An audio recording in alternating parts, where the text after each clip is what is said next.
Luffy king of the pirates కావాలంటే world ని canker చేయాలి, చేసావా అంటే లూఫీ ఏమంటాడు తెలుసా, సముద్రంలో ఎక్కువ ఫ్రీడమ్ ఎవరికి ఉంటుందో వాడే పైరట్ కింగ్ అని. లైక్ బ్రో ఎంత కూల్ ఉంది థాట్.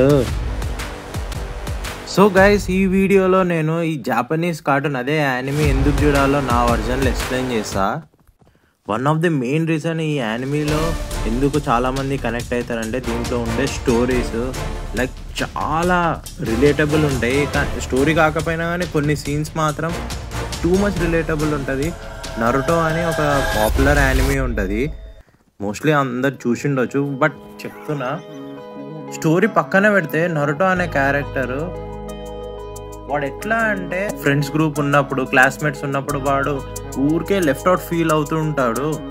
ఈ ఫీలింగ్ అనేది అందరూ వాళ్ళ లైఫ్లో ఒకనొక పాయింట్లో ఎక్స్పీరియన్స్ చేసి ఉంటారు, మోస్ట్లీ స్కూలింగ్ టైంలో. సో ఐ మీన్ చాలా మూమెంట్స్ ఉంటాయి నారుటో యానిమీలో, కానీ నాకు ఎందుకు ఇది ఒక్క పాయింట్ చాలా స్టాండ్ అవుట్ అనిపిస్తుంది. లైక్ వన్ సైడ్ లవ్ అవి ఇవి ఉంటూ ఉంటాయి, కానీ స్టోరీ, ఫైటింగ్, ఎవ్రీథింగ్ పక్కన పెడితే ఈ టూ మచ్ రిలేటబుల్ కంటెంట్ వల్ల మీకు మస్తు అనిపిస్తుంది. ఇంకా దీంతో పాటు స్టోరీ బిల్డింగ్ చాలా బాగుంటుంది. కానీ ఇది ఒక యానిమేషన్ కార్టూన్లా ఉంటుంది, కానీ వేరే లాంగ్వేజ్లో ఎంత ఫీల్ ఉంటుందా అంటే. సో గైస్, నేను ఇంకొక యానిమీది రిఫరెన్స్ ఇస్తాను. ఇది one of my favourite number 1 anime అనొచ్చు. గింటామా అని ఉంటుంది. దీంట్లో మోస్ట్లీ కామెడీ ఉంటుంది, అన్ని యానిమీది స్కిట్ చేస్తూ ఉంటారు.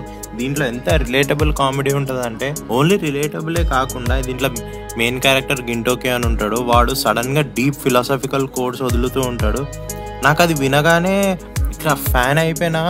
సో సీన్ ఏముంటుంది అంటే వీళ్ళు ఒక క్రిస్మస్ పార్టీకి వెళ్తారు, బట్ సడన్లీ రియాలిటీ వారిపోయి వీళ్ళు ఒక డార్క్ వరల్డ్ కి ట్రాన్స్పోర్ట్ అవుతారు. అక్కడ శాంటా కాకుండా సేటన్ ఉంటాడు. Santa and Satan, one brings despair, one brings dream. ఒకనొక పాయింట్ లో వీళ్ళిద్దరు ఒకటే అంటారు. ఈ కోడ్ వినగానే మస్తు థాట్ ప్రొవోకింగ్ అనిపించింది. మన థింకింగ్ నే వీడు క్వశ్చన్ చేసిండు. సో ఇలాంటి సీన్స్ చాలా ఉంటాయి. నాట్ ఓన్లీ దిస్, మీకు ఒక సెన్స్ ఆఫ్ ఎస్కేపిజం వస్తుంది, మీకు ఒక మంచి కమ్యూనిటీ వస్తుంది. ఫ్యాన్ వార్స్ కాకుండా fan theories, controversies, like anime battle involve అవ్వచ్చు. ఇలాంటి డిస్కషన్స్లో చాలా డెప్త్ ఉంటుంది.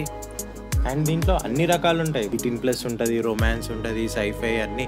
మీరు దీంట్లో ఒక యానిమీ ఉంటుంది వన్ పీస్ అని, ఇది 1000 పైన ఉంటుంది ఎపిసోడ్స్. బట్ స్టోరీ ఎట్లా హుక్ చేసేస్తుంది అంటే దీంట్లో వరల్డ్ బిల్డింగ్.